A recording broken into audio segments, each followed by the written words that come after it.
Baru-baru ini, kita dikejutkan dengan serangan cepat Amerika Serikat ke Venezuela. Operasinya singkat, terukur, dan nyaris tanpa perlawanan berarti. Banyak yang bertanya, kok bisa secepat itu? Siapa sebenarnya yang bekerja di balik layar? Dalam banyak operasi seperti ini, satu nama hampir selalu muncul di kalangan analis militer, Delta Force. Delta Force adalah unit paling rahasia milik militer Amerika Serikat.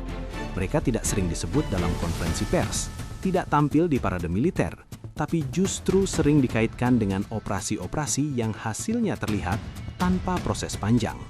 Unit ini dibentuk pada akhir 1970-an, saat Amerika menyadari bahwa ancaman modern tidak selalu datang dalam bentuk perang besar.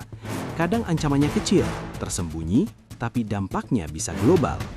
Karena itu, Delta Force tidak dirancang untuk merebut wilayah. Mereka dirancang untuk menyelesaikan masalah dengan cepat. Personel Delta Force bukan tentara biasa.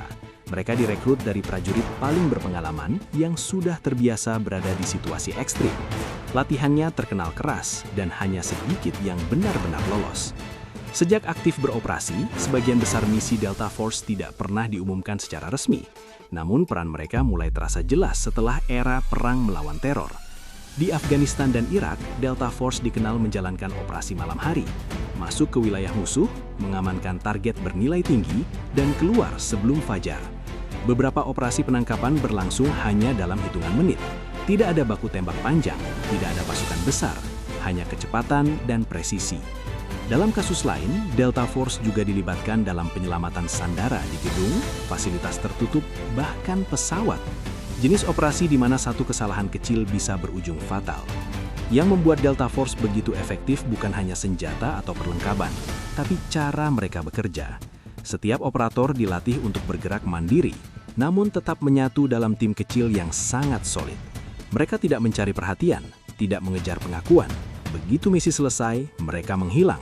Itulah sebabnya, dalam banyak peristiwa militer modern, ketika sebuah ancaman tiba-tiba lenyap, atau sebuah operasi terasa terlalu cepat dan terlalu rapi, banyak pihak menduga Delta Force sudah lebih dulu datang dan pergi.